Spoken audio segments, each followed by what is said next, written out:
Hello everyone, welcome to my channel. My name is Payal Patel. इस video के अंदर हम न्यूमेरिकल इंटीग्रेशन के 3 रूल डिस्कस करेंगे। Trapezoidal rule, Simpson's 1/3 rule and Simpson's 3/8 rule. यहाँ पर मैंने एक एग्जाम्पल लिया है जिसको सॉल्व हम ये तीनों मेथड के मदद से करेंगे। The question is find integration from 0 to 6 function is 1/1 plus x² dx by using this 3 rules. यहाँ पर हमें स्टेप साइज दी गई है विथ h इक्वल टू 1।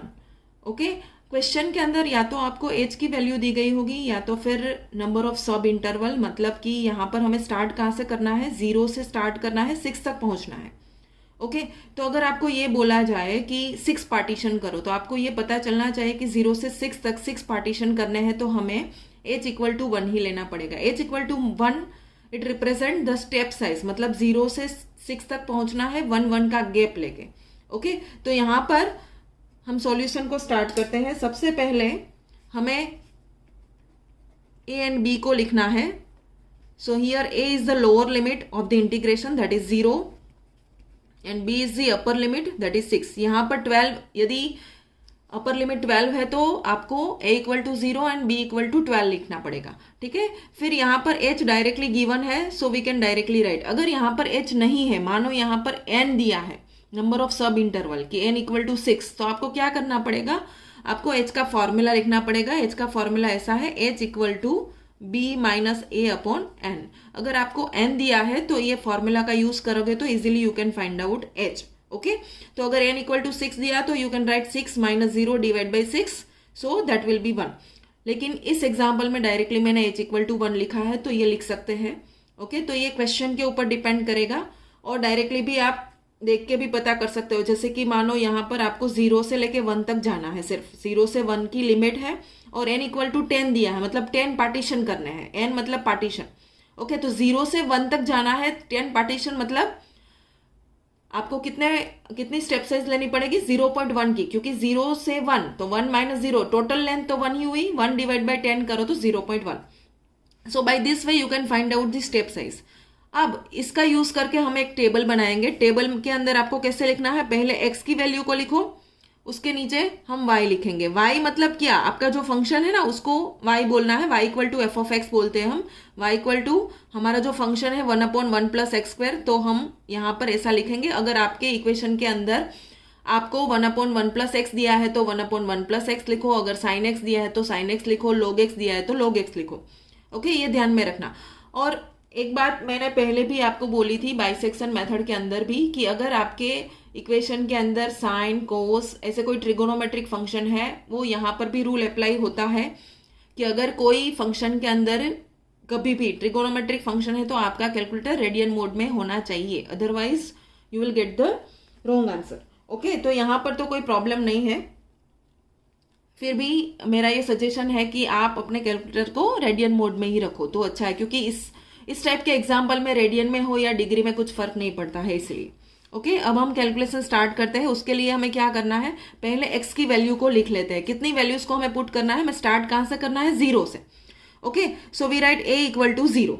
फिर हमारी स्टेप साइज कितनी है, 1 है, तो आपको 1 1 1 प्लस करते जाना है। कहाँ तक, हमें 6 तक पहुंचना है। ओके, मानो यहाँ पर 0 से 12 तक है तो एंड h इक्वल टू 2 दिया है, तो आपको 0 2 4 6 8 ऐसे लिखना है। यहाँ पर 0 से स्टार्ट करना है, 6 तक पहुंचना है, h इक्वल टू 1, तो एक एक ऐड करते जाओ। तो 0 के बाद क्या आएगा, 1 2 3 4 5 एंड 6। जब तक 6 वैल्यू, मतलब हम b तक पहुंच गए अपर लिमिट तक, तो हम वहां पर स्टॉप हो जाएंगे। ठीक है, अब हम y की वैल्यूज को लिखेंगे। वो बहुत इजी है, आपको सिर्फ क्या करना है, आपका जो फंक्शन है उसमें ये x की वैल्यूज को रखना है। तो फंक्शन तो डायरेक्टली आपको क्वेश्चन में दिया ही गया होगा, जो भी फंक्शन दिया है वहां पर x की जगह पे आपको ऊपर जो वैल्यू है उसको पुट करना है। तो यहाँ पर हम नेक्स्ट कैलकुलेशन करते हैं। अब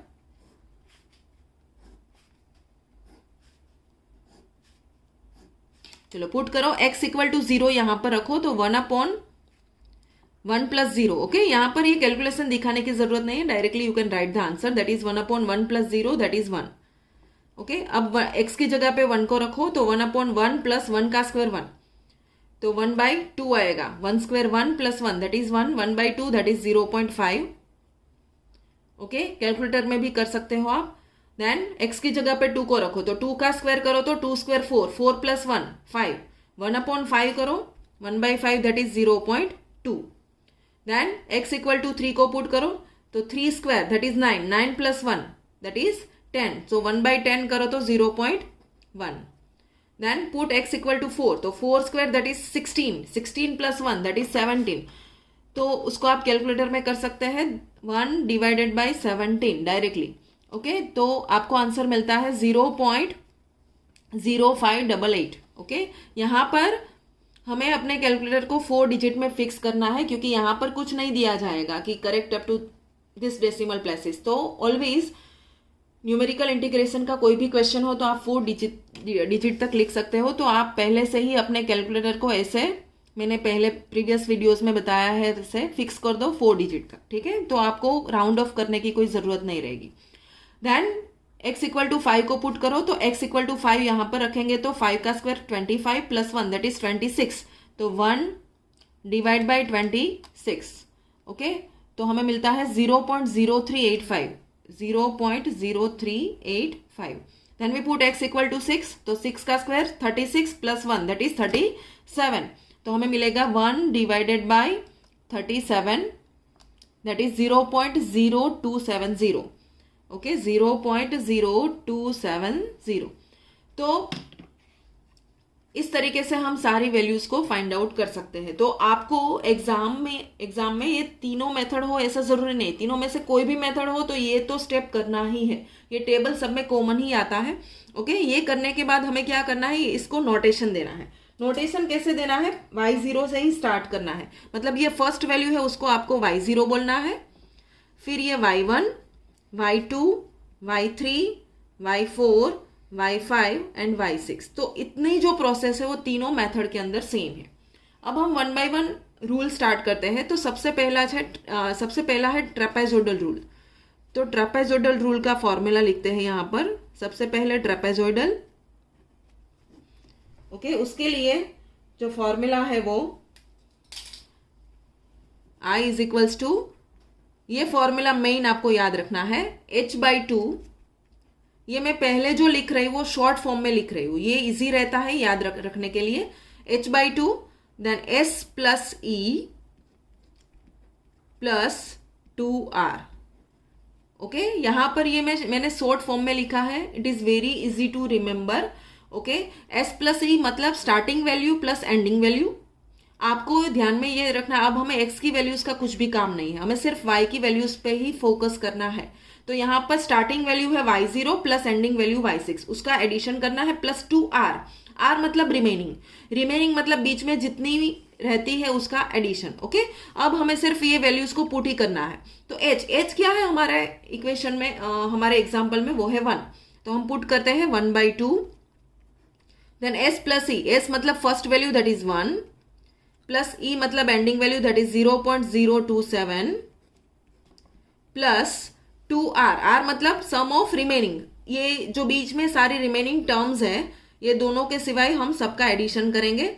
सो 0.5 plus 0.2 plus 0.1 plus 0.0588 plus 0.0385। Okay, अब सिर्फ आपको कैलकुलेटर का यूज करके इसकी कैलकुलेशन ही करनी है। इसमें ध्यान ये रखना कि पहले ये ब्रैकेट को सॉल्व करो, देन इक्वल करके डिवाइड बाय 2 करो लास्ट में। यहाँ पर ऊपर तो 1 है तो कोई प्रॉब्लम नहीं है। अगर यहाँ पर h की वैल्यू मानो 0.5 है तो इसको पहले सिंप्लीफाई करो, then multiply by 0.5 equal to करने के बाद डिवाइड बाय 2, ऐसे करोगे तो मिस्टेक नहीं होगी। ओके, तो हम ये ब्रैकेट को सॉल्व करते हैं। तो ये भी आप एक साथ कर सकते हैं, जैसे कि यहाँ पर ब्रैकेट के अंदर ही हम लिखते हैं, जैसा यहाँ पर दिखाई देता है वैसा ही टाइप करते जाओ। Bracket 1 plus 0.027 bracket over plus 2 bracket 0.5 plus 0.2 plus 0.1 plus 0.0588 plus 0.0385 bracket over equal to, तो हमें आंसर मिला 2.8216। ओके इसका हमें आंसर ये मिलता है 1/2 एज इट इज, इसका आंसर मिला 2.8216। ओके अब डायरेक्टली आप क्या करो, कैलकुलेटर में इसको डिवाइड बाय 2 कर दो, तो हमें क्या आंसर मिलता है 1.4108। तो ये हमें ट्रेपेजोइडल रूल का आंसर मिल गया। This is the answer of trapezoidal rule. Okay सिर्फ इतना ही करना है आपको। पहले एक टेबल बनाना है, तो टेबल तो तीनों में सेम ही रहता है, और ट्रेपेजोइडल का ये फॉर्मूला याद रखना है, और ये शॉर्ट फॉर्म में याद रखो तो ये इजी रहता है। और एक बात ध्यान में रखना कि तीनों मेथड के अंदर आपको यहाँ पर मानो टोटल कितनी वैल्यूज है, टोटल 7 है, 1 2 3 4 5 6 7, तो यहाँ पर 7 वैल्यूज ही आनी चाहिए। एक भी वैल्यू बाकी भी नहीं रहनी चाहिए, रिमेनिंग नहीं रहनी चाहिए, और एक भी रिपीट भी नहीं होनी चाहिए। ठीक है, अब हम सेकेंड मेथड का यूज करते हैं, that is Simpson's 1/3 rule. Simpson's 1/3 rule, इसका फॉर्मूला लिखते हैं पहले शॉर्ट फॉर्म में। तो 1/3 मतलब h/3 से ही स्टार्ट होता है, यहां से आपको पता चल जाएगा। h/3 then starting plus ending ये सेम रहता है, प्लस देन इसको ही याद रखो 4o + 2e, ऐसे शॉर्ट फॉर्म में याद रखो तो इजी रहता है। 4o + 2e, ऐसे आप मिस्टेक ना हो इसलिए इसे याद रखना 40। ओके 40, ये 40 नहीं है 4 × o, लेकिन एग्जाम के पर्पस के लिए ये मिस्टेक ना हो, गलती ना हो कि 2 के साथ o था या फिर 4 के साथ, इसके लिए 40 ऐसे याद रखो तो इजी रहता है, 4o + 2e। ओके अब हम यहाँ पर इसकी कैलकुलेशन, ये जो शॉर्ट फॉर्म था ना उसको हम लिखते हैं। ये क्या है, h/3 s + e। s मतलब starting value that is y0, e मतलब एंडिंग वैल्यू, एंडिंग वैल्यू हमारी क्या है y6 है। ओके e हम शॉर्ट फॉर्म में इसीलिए लिखते हैं क्योंकि अगर आपके क्वेश्चन में एग्जाम्पल के अंदर लास्ट वैल्यू y6 है, y8 भी हो सकती है, y10 भी हो सकती है, तो आपको एंडिंग वैल्यू लिखनी है। प्लस 4o, o मतलब ओड, ओड कितने आते हैं y1 के बाद 3 देन 5, 7 यहाँ पर है ही नहीं टेबल में तो नहीं लिखना है, जहां तक टेबल में है उतना ही लिखो। प्लस 2e मतलब e1 स्टार्ट करो, y2 y4 देन y6, लेकिन y6 ऑलरेडी एक बार लिखा है तो वापिस मत लिखना, वो याद रखना। ठीक है, एक वैल्यू एक ही बार आनी चाहिए। अब हम क्या करते हैं, इसकी वैल्यूज जो हमारे टेबल में, ये सारी वैल्यूज हमारे पास यहाँ पर अवेलेबल है टेबल के अंदर, तो उसको सिर्फ आपको पुट ही करना है और कुछ भी नहीं। तो h = क्या था 1/3, देन y0 है 1, प्लस y6 क्या था, यहाँ पर टेबल में से आपको सिर्फ वैल्यूज को पुट करना है। y6 है 0.027, okay, plus 4 y1 + y3 + y5, तो y1 यहाँ पर है 0.5 + 0.1 + 0.0385, तो तीनों को ऐड करो, 0.5 + 0.1 + 0.0385, ओके, प्लस 2 × y2 + y4, तो y2 यहाँ पर है 0.2 एंड y4 ये है, तो दोनों को ऐड कर दो, 0.2 + 0.0588। ओके सिर्फ आपको ये टेबल में से वैल्यूज को पुट करना है। अब इसकी कैलकुलेशन करो, वो डायरेक्टली आप कैलकुलेटर का यूज करके कर सकते हो। तो पहले ये ब्रैकेट को सॉल्व करो, ठीक है। तो यहां पर हमारे पास है, पहले ब्रैकेट से स्टार्ट करो, 1 + 0.027 bracket over, plus 4 × 0.5 + 0.1 + 0.0385 bracket over, plus 2 bracket 0.2 + 0.0588 bracket over equal to, ये आपको आंसर मिला 4.0986। ओके 1/3 इंटू ब्रैकेट का आंसर मिला 4.0986। अब इसके divide by 3 equal to 1.3662। So this is the answer of Simpson's 1/3 rule. Okay तो ये दो मेथड, ये दो रूल कंप्लीट हो चुके। अब हम तीसरा रूल जो है सिम्पसन्स 3/8 रूल, उसको यूज करते हैं।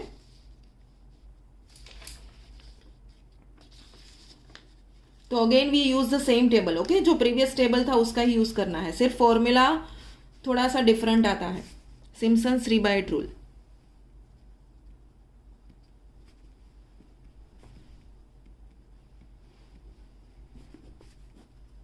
इसका जो फॉर्मूला है वो है I इक्वल टू 3/8, मतलब हमें लिखना है 3h/8 into S plus C, starting value plus ending value, plus यहाँ पर थोड़ा सा अलग है 2t प्लस 3r।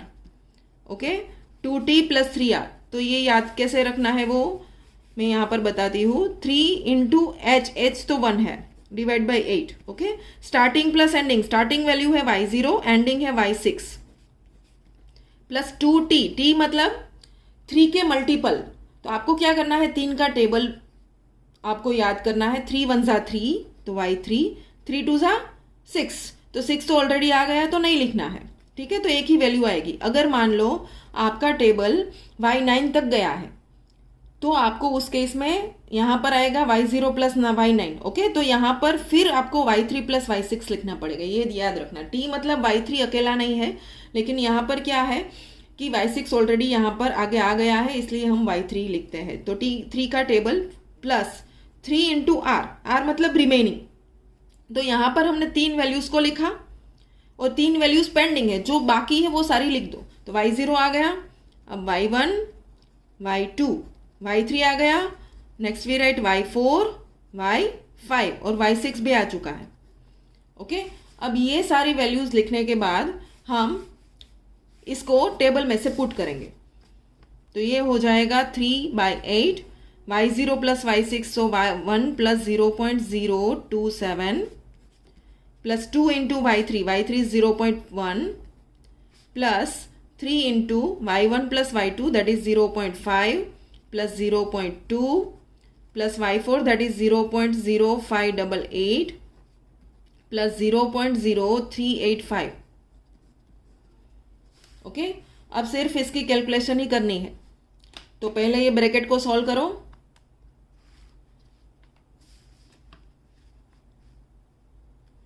तो ये मिलेगा 1.027 plus 1.027 plus 2 into 0.1 plus 3 into 0.5 plus 0.2 plus 0.0588 plus 0.0385 bracket over. Okay, ये आंसर हमें इसका मिला। तो अभी राइट 3/8 3.6189। अब इसको पहले मल्टीप्लाई बाई 3 करो, multiply by 3 equal then divide by 8। So finally we are getting 1.3571. So this is the final answer of Simpson's 3/8 rule. Okay, so by this way we can solve any example of integration by using numerical methods, trapezoidal rule, Simpson's 1/3 rule and Simpson's 3/8 rule. Okay, यहाँ पर आप देख सकते हैं कि Simpson's 3/8 rule and Simpson's 1/3 rule, ये दोनों का जो आंसर है वो थोड़ा नज़दीक आएगा comparative to trapezoidal rule. Okay, so now you can solve any example related to numerical integration by using these 3 rules. Okay, यहाँ पर मैं again शॉर्ट फॉर्म में ये तीनों रूल्स को लिख देती हूँ। इसका जो फॉर्मूला है वो है h/2 starting plus ending plus 2r, इसका h/3 starting plus ending plus 4o plus 2e, इसका 3h/8 starting plus ending plus 2t plus 3r। Okay, now if you have any doubt then you can ask me through comment. Thank you for watching.